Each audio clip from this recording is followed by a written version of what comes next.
22-এর নিয়োগ প্রক্রিয়াতেও ভুল, 22-এর প্রাথমিক নিয়োগ প্রক্রিয়াতেও ভুল, বোর্ডের ভুলের ব্যাখ্যা জানতে চাইলো হাইকোর্ট।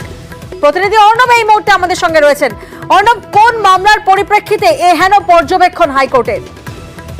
দেখো, ডায়মন্ড হারবারের প্রার্থী বা তিনি পরীক্ষার্থী আজম মোহাম্মদ মোল্লা, তিনি পরীক্ষা দিয়েছিলেন 2022-এর প্রাথমিক নিয়োগ প্রক্রিয়ায় এবং তিনি মাধ্যমিকে যত নম্বর পেয়েছেন বা উচ্চ মাধ্যমিকে যত নম্বর পেয়েছেন তার বিবেচনা অনুযায়ী, প্রাথমিক শিক্ষা পর্ষদের রুল অনুযায়ী তার নম্বর যা হওয়ার কথা তার থেকে অনেকটা কম দেখিয়ে প্রাথমিক শিক্ষা পর্ষদ তাকে কাউন্সিলিং এর জায়গা থেকে ছিটকে দিয়েছে। এই জায়গাটি তিনি কলকাতা হাইকোর্টে মামলা করে বলেন, এই মাধ্যমিকে পেয়েছেন প্রায় 400-450 বেশি নাম্বার, উচ্চ মাধ্যমিকেও তার নাম্বার যথেষ্ট বেশি। মাধ্যমিকে মোট ওয়েটে 5-5-এর মধ্যে কতটা তিনি পাচ্ছেন, প্রায় 2 পয়েন্ট সামথিং।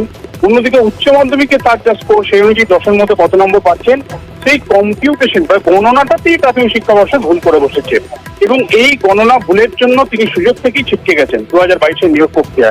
এবং এই ছিটকে যাওয়ার কারণে কাউন্সিলিং প্রক্রিয়া চলছে, তিনি সুযোগ পাচ্ছেন না, কারণ তার চাকরি অবদারিত। কারণ বাকি যারা কাউন্সিলিং সুযোগ পেয়েছেন তাদের থেকে তার নাম্বার সঠিকভাবে গণনা করলে বলো অনেকটা বেড়ে যায়। তাই বিচারপতি অমৃতা সিনহা বোর্ড এবং রাজ্য উভয় কি অবস্থান জানাতে নির্দেশ দিয়েছে। এই ভুলের ব্যাখ্যাটা কি, ভুলটা সম্পর্কে তারা কি ভাবছে, 8ই আগস্টের মধ্যে তাদের জানাতে হবে এবং এই 8ই আগস্টই আমরা পরবর্তী শুনানি।